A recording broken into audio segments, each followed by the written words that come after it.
Hey guys, so here we are. This is the Hush bust by Gigantic Miniatures. As you can see, this is a extremely limited edition figure. In fact, there are 50 of them currently in the world. This is the first edition of them. I have no doubt there will be more editions of them as they come out. This sold out incredibly quickly, and as you can see I got number 47, so I was really quite lucky to actually get this.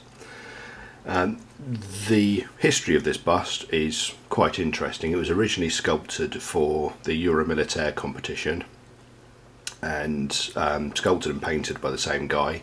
There's one of the categories at Euromilitaire is basically sculpt and paint a unique bust, and he did a splendid job of it. It's an incredibly nice paint job. There's a I'll try and stop the lights from shining on it. There's an example sort of on the box of what he painted, and he blogged the whole process of sculpting and painting the miniature on his blog. I'll put a link in the description and things like that for it. And it got such a following of people actually sort of watching the miniature being produced and painted up and everything like that, that he decided to actually make copies of it after the competition, and I managed to get one, and I'm very, very lucky to have done so. So here we go. Let's have a look at what my money got me. So as you can see, the box is plain, completely and utterly. There is nothing on it apart from this cover on the front, which is really quite nice. It shows the unpainted figure completely built, and it shows a sort of painted background. Gives you sort of the information on the front of it, everything like that, but of course it's not the box we're interested in.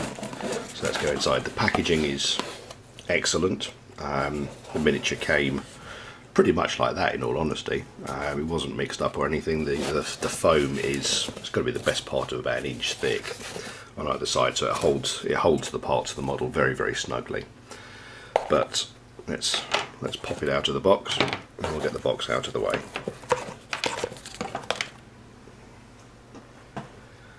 So here we go. Here's the bits.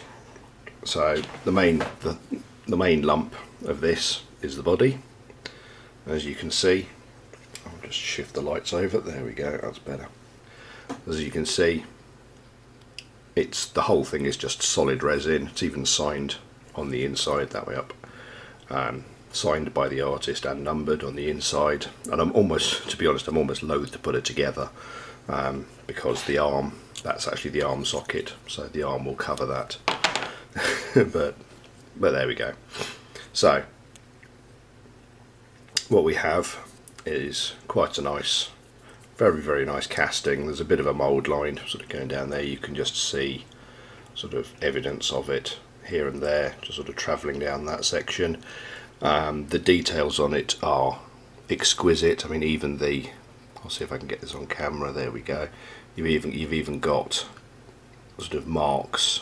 It even looks like sort of webbed belt material, which is absolutely fantastic. And the sort of the metal straps, things like that, all very nicely sculpted. Lots of smooth, clean areas.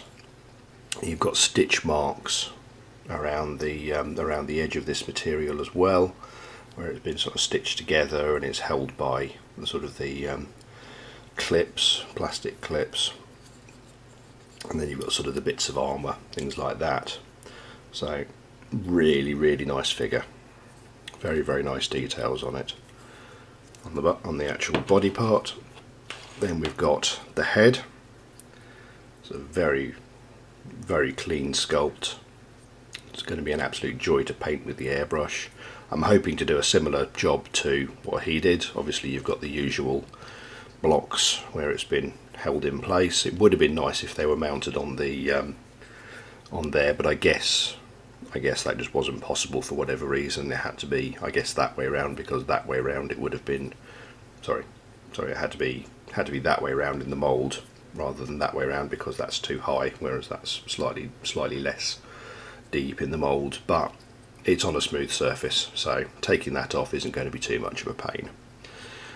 Beyond that, the details on this, again, you've got the sort of the sewn edge there. The face is extremely nicely sculpted, lots of sort of contours and details and in the face and all that. There's even sort of slight sort of marks in the actual lips. I'm not going to get that on camera, to be honest, but it's sort of dents and things like that.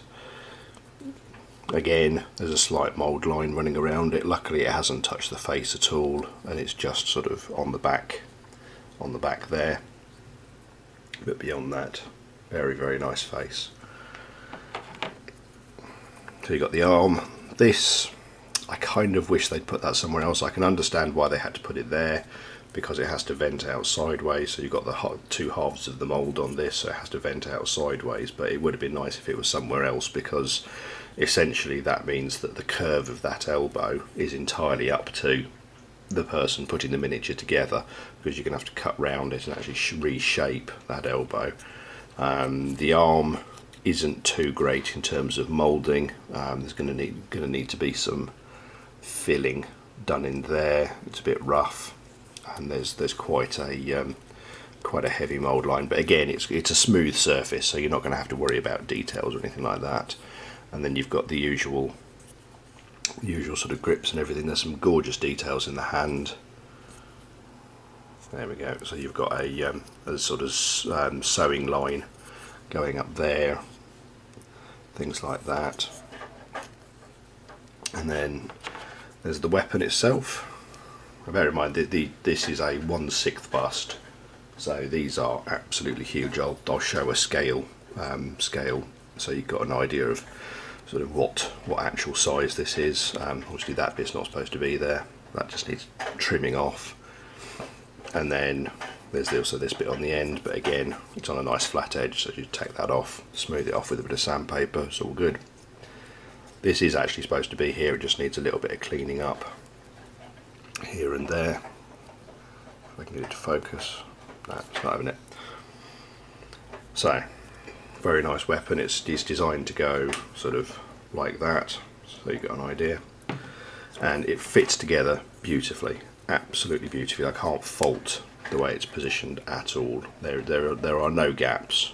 Once this is all sort of stuck together, glued in, there are no gaps at all anywhere. So you can see that fits in there perfectly.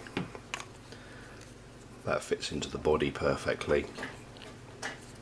And it's nice because they've actually done it sort of around the material. So if you look on this side of the miniature, you've got this sort of area, indent area, where the arm goes into, and on this side, that whole sort of split has actually been done on the indent, or what would be the indent. So it's going to work perfectly for that arm. So coming on a bit, we have a very nice addition actually, a clear face mask, and that fits.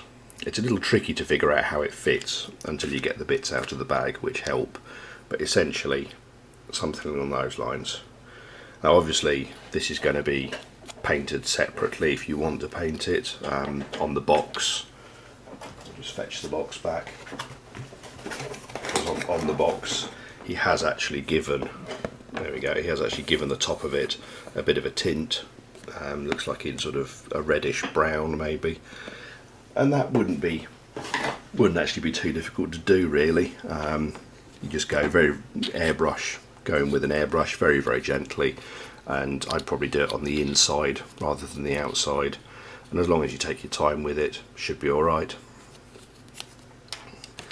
So in the little bag, which is quite thoughtful actually, because these bits are small enough that you're actually going to lose them if they were just inside the box. But these bits confused me for a little while, trying to figure out sort of where they went, and they actually go into these bits on the side and form. Just get it in position. There we are. forms sort of the bottom half of the visor. Obviously there's bits of flashing and things on them that they can't quite get into position, but the visor then sort of fits in like that, so you get more of an idea of how the visor works when it tilts up. So something along those lines, so you can see it sort of tilts up from that position, and obviously these bits on the actual figure are positioned more in a sort of open fashion so you can see the whole face. Now, painting this, you're obviously going to want to paint it in bits, probably pretty much in the bits that it is. You might get away with putting that arm on maybe, but that's probably about it.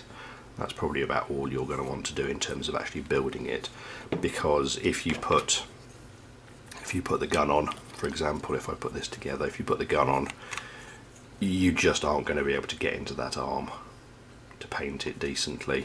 There's just no way you're getting in there to actually sort of paint into that gap, even on a miniature this big.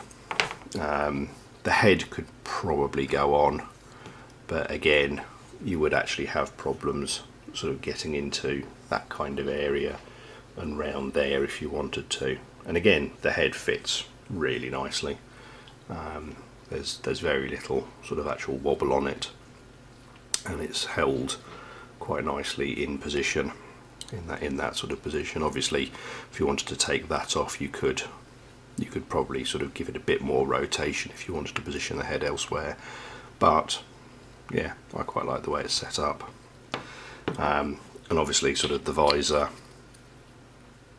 and the sides on the head, you're going to want to sort of build in separately, just so that you can get into sort of the sides of the face and things. I mean, even if you had it right up against her face, you'd still want to be able to get in to actually sort of paint all the rest of it. So you're going to want these bits all separate. So there's going to be a lot of separate bits to actually build into this, and that means it's going to be quite a complex build. At most, at the absolute most, I would paint her like that, but I probably wouldn't. I think I'm probably going to go with that, if anything, for the body, and then each of these bits is going to be done separately again. So what I'll do now is I'll stop the recording, and I shall clean her up, cut all the little bits of sprue off, and get her sort of blue tacked together. Oh, before I go, one extra thing, just as a sort of scale. So here we have the X-Faction miniature. So as you can see, these are right next to each other. There's no sort of in or out or anything like that. They are absolutely right next to each other, and as you can see, the difference in size is enormous. It's just ridiculous just how much bigger this bust is than the standard 28mm. I mean, I hate to imagine how tall she'd actually be if it was a figure. I reckon you're talking sort of that much again. It's got to be at least, because that's coming down to her hips. So you're going to have sort of hips, torso finishing off about there, legs coming down after that. So you're probably talking about a good sort of 20 centimetres tall, I would say. I have seen figures like that, World War II military ones, quite a bit. But so I'll get her built up, and we'll see where we go from there.